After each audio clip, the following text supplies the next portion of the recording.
आशुतोष शशांक शेखर चंद्रमौलि चिदंबरा कोटि कोटि प्रणाम शंभो कोटि नमन दिगंबरा कोटि नमन दिगंबरा।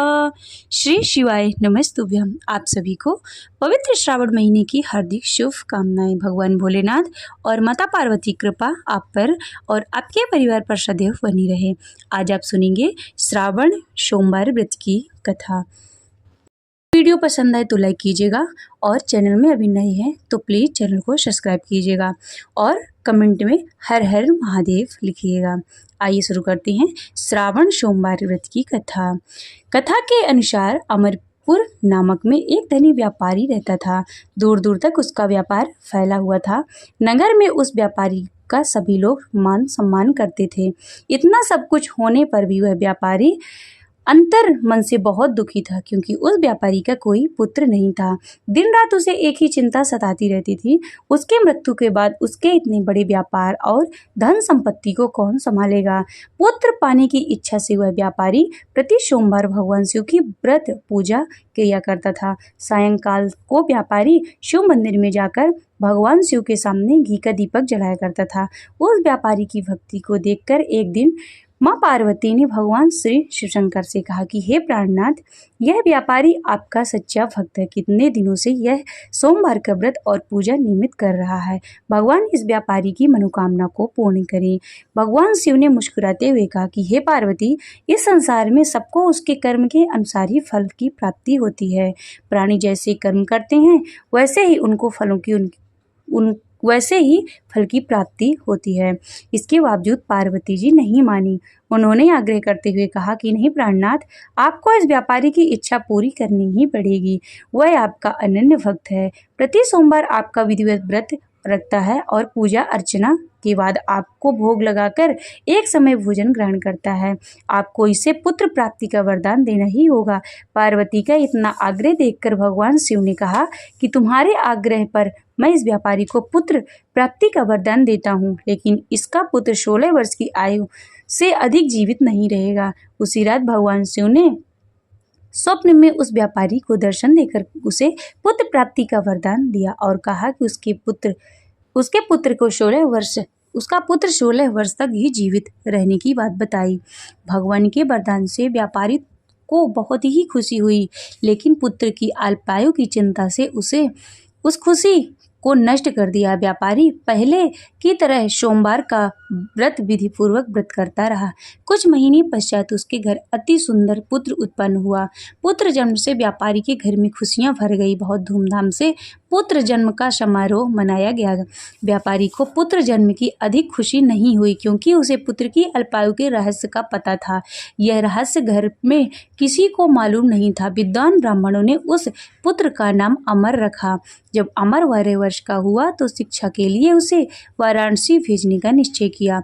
व्यापारी ने अमर के मामा दीपचंद को बुलाया और कहा कि अमर को शिक्षा प्राप्त करने के लिए वाराणसी छोड़ाओ। अमर अपने मामा के साथ शिक्षा प्राप्त करने के लिए चल दिया। रास्ते में जहाँ भी अमर और दीपचंद रात्रि में विश्राम के लिए ठहरते, वहीं यज्ञ करते और ब्राह्मणों को भोजन कराते थे। लंबी यात्रा के बाद अमर और दीपचंद एक नगर में पहुंचे। उस नगर के राजा की कन्या के विवाह की खुशी से पूरे नगर को सजाया गया था। निश्चित समय पर बारात आ गई, लेकिन वर का पिता अपने बेटे के एक आंख के काने होने के कारण बहुत चिंतित था। उसे इस बात का भय सता रहा था कि राजा को इस बात का पता चलने पर कहीं वह विवाह से इनकार न कर दे, इससे उसकी बदनामी होगी। वर के पिता ने अमर को देखा तो उसके मस्तिष्क में एक विचार आया। उसने सोचा, क्यों न इस लड़के को दूल्हा बनाकर राजकुमार से विवाह करा दूं। विवाह के बाद इसको धन देकर विदा करा दूंगा और राजकुमारी को अपने नगर ले जाऊंगा।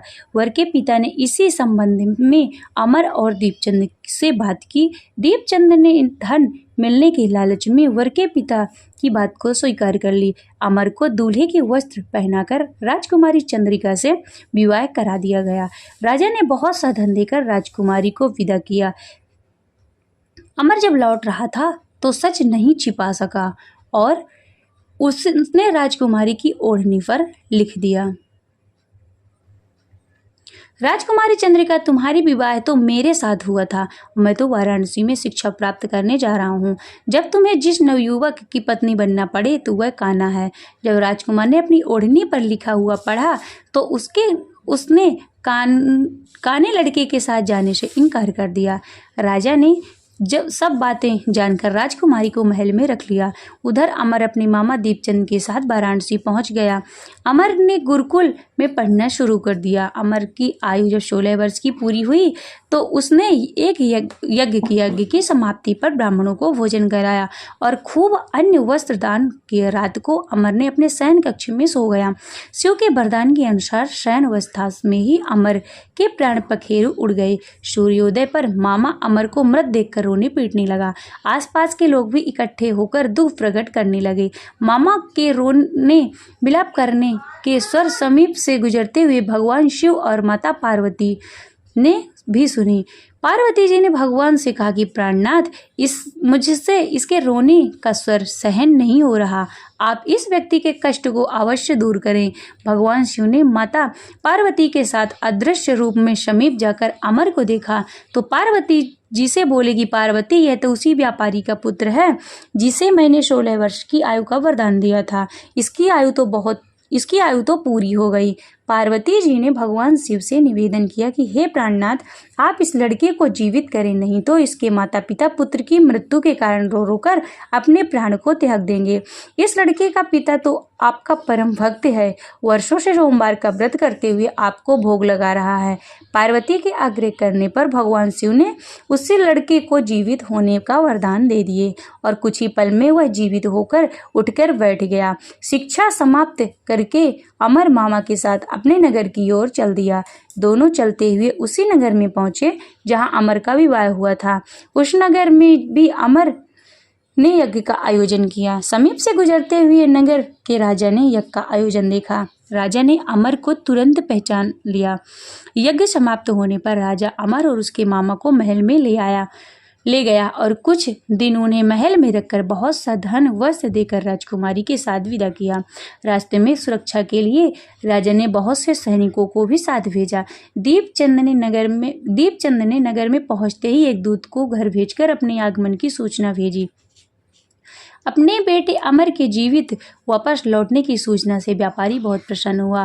व्यापारी ने अपनी पत्नी के साथ स्वयं को एक कमरे में बंद कर रखा था। भूख प्यासे रहकर व्यापारी और उसकी पत्नी बेटे की प्रतीक्षा कर रहे थे। उन्होंने प्रतिज्ञा कर रखी थी कि यदि उन्हें अपने बेटे की मृत्यु का समाचार मिला तो ये दोनों अपने प्राण को त्याग देंगे।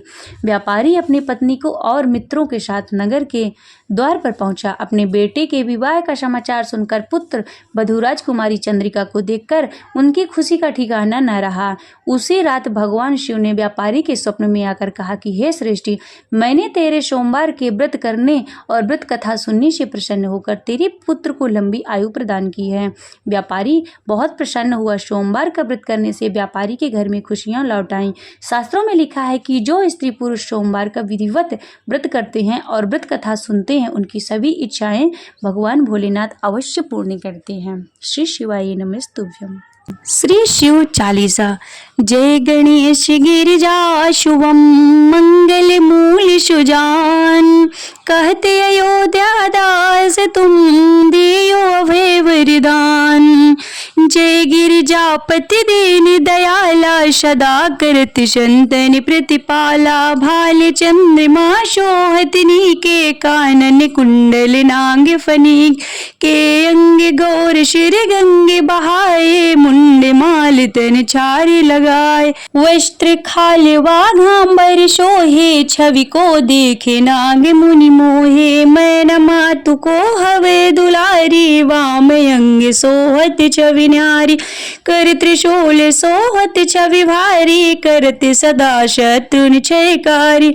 नंदी गणेश शोहित कैसे, सागर मध्य कमल है जैसे। कार्तिक श्याम और गणराओ, या छवि को कहीं जाते न काओ। देवन जब वहीं जाए पुकारा, तब वहीं दुख प्रभु आप निवारा। कियो उपद्र के तार की भारी, देवन सब मिल तुमई जुआरी। तुरत षड़ा जन आप पटायो, लो निमेष महामारी गिरायो। आप जलंधर असुर संहारा, सुयश तुम्हारी विधि से संसारा। तुपे त्रिपुरासुर संयुद्ध मचाए, सब ही कृपा कर लीनी बचाई। किया तपहि भागीरथी भारी, पूर्व प्रतिज्ञाता सुपुरारी। दानी निमह तुम्हें सब को नाही, सेवक स्तुति करहु सदाही। वेद माह महिमा तव गाये, अकथे अनादि भेद नहीं पाई। प्रकटे उदधि मथन कृते ज्वाला, जर सुरासुर भये बिहाला। कीन्ह दया तह करे सहाय, नीलकंठ तव नाम कहाय। पूजन रामचंद्र जब कीन्हा, जीत के लंक विभीषण दीन्हा। सहज कमल में हो रहे धारी, कीन्ह परीक्षा तव ही पुरारी। एक कमल प्रभु राख्यो, गोये कमल नयन पूजन जहाँ सोई। कठिन भक्ति देखे प्रभु शंकर, भये प्रसन्न दिए एक चितवर। जय जय अनंत अविनाशी, करत सदा कृपा सबके घटवासी। दुष्ट सकल नित्य मोहि सतावे, भ्रमत रहे मोहि चैन न आवे। त्राहि त्राहि मैं नाथ पुकारो, यही अवसर मोहि आने उबारो। ले त्रिशूल शत्रुन को मारो, संकट ते मोहि आने उबारो। माता पिता भ्राता सब कोई, संकट में पूछत नहीं कोई। स्वामी ये कहे आश तुम्हारी, आय करहूँ मम संकट भारी। धन निर्धन को देते सदा ही, जो कोई जाचे सो फल पाही। स्तुति कहीं विधि करो तुम्हारी, क्षमा हो नाथ अब चूके हमारी। योगी यति मुनि ध्यान लगावे, नारद शारद शीश नवावे। नमो नमो जय नमः शिवाय, सुर ब्रह्मादि के पारी न पाए। जो ये पाठ करे मन लाए, परि होते हैं शंभु सहाय। रनिया जो कोई हो अधिकारी, पाठ करे सो पावन निहारी। पुत्रहीन इच्छा कर जोई, निश्चय शिव प्रसाद तहि होई। पंडित त्रयोदशी को लावे, ध्यान पूर्वक होम लगावे। त्रयोदशी व्रत करे हमेशा, ताके तन नहीं रही कलेशा। धूप दीप नैवेद चढ़ावे, शंकर सम्मुख पाठ सुनावे। जन्म जन्म के पाप नशावे, अंतवास शिवपुर में पावे। कहो अयोध्या दास तुम्हारी, जान सकल दुख हरहूँ हमारी। नित्य नेम कर प्रात ही, पाठ करो 40। तुम मेरी मनोकामना पूर्ण करो जगदीश। मंगसर छठ है मंत्र तो, संवत 64 आन। स्तुति 40 शिव ही, पूर्ण की कल्याण। शिव समान दाता नहीं, विपत्ति विदारण हार। लज्जा मेरी राखियो, नंदी के यशवार। एक घड़ी आधी घड़ी, आधी में कुछ और। तुलसी संगत साधु के, कटहि कोटि अपराध। तुलसी संगत साधु के, कटहि कोटि अपराध। ओम जय शिव ओमकारा, बोले हरि शिव ओमकारा। ब्रह्मा विष्णु सदा शिव, ब्रह्मा विष्णु सदा शिव। अर्धांगी धारा, ओम हरि हरि हरि महादेव। एकानन्य चतुरानन्य पंचानन राजे, बोले पंचानन राजे। हंसासन गरुड़ासन, हंसासन गरुड़ासन। वृषवाहन साजे, ओम हरि हरि हरि महादेव। 2 भुज 4 चतुर्भुज, 10 भुज अति सोहे, बोले 10 भुज अति सोहे। तीनों रूप निरखते, तीनों रूप निरखते। त्रिभुवन जन मोहे, ओम हरि हरि हरि महादेव। यक्षमाला वनमाला मुंडी माला धारी, बोले मुंडी माला धारी। त्रिपुरारी कंसारी, त्रिपुरारी कंसारी, वरिमाला धारी। ओम हरि हरि हरि महादेव। श्वेतांबरी पीतांबरी बाघांबरी अंगे, बोले बाघांबरी अंगे। शनकादिक ब्रह्मादिक, शनकादिक ब्रह्मादिक, भूतादिक संगे। ओम हरि हरि हरि महादेव। करि में श्रेष्ठ कमंडल चक्र त्रिशूल धरिता, भोले चक्र त्रिशूल धरिता। जग करता जग हरिता, जग करता जग हरिता, जग पालन करता। ओम हरि हरि हरि महादेव। ब्रह्मा विष्णु सदा शिव जानते अविवेका, भोले जानते अविवेका। प्रणवाक्षर के मध्य, प्रणवाक्षर के मध्य, ये तीनों एका।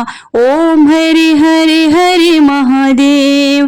काशी में विश्वनाथ विराजते, नंदे ब्रह्मचारी, बोले नंदे ब्रह्मचारी। नित्य उठे भोग लगावत, नित्य उठे भोग लगावत, महिमायति भारी। ओम हरि हरि हरि महादेव। त्रिगुण शिव जी की आरती जो कोई नर गावे, बोले जो कोई नर गावे। कहते शिवानंद स्वामी, भजति हरि हर स्वामी, मन वांछित फल पावे। ओम हरि हरि हरि महादेव। जय शिव ओंकारा, भोले हरि शिव ओंकारा। ब्रह्मा विष्णु सदाशिव, ब्रह्मा विष्णु सदाशिव, अर्धांगी धारा। ओम हरि हरि हरि महादेव। ओम हरि हरि हरि महादेव। ओम हरि हरि हर महादेव। नमः पार्वती पते, हर हर महादेव।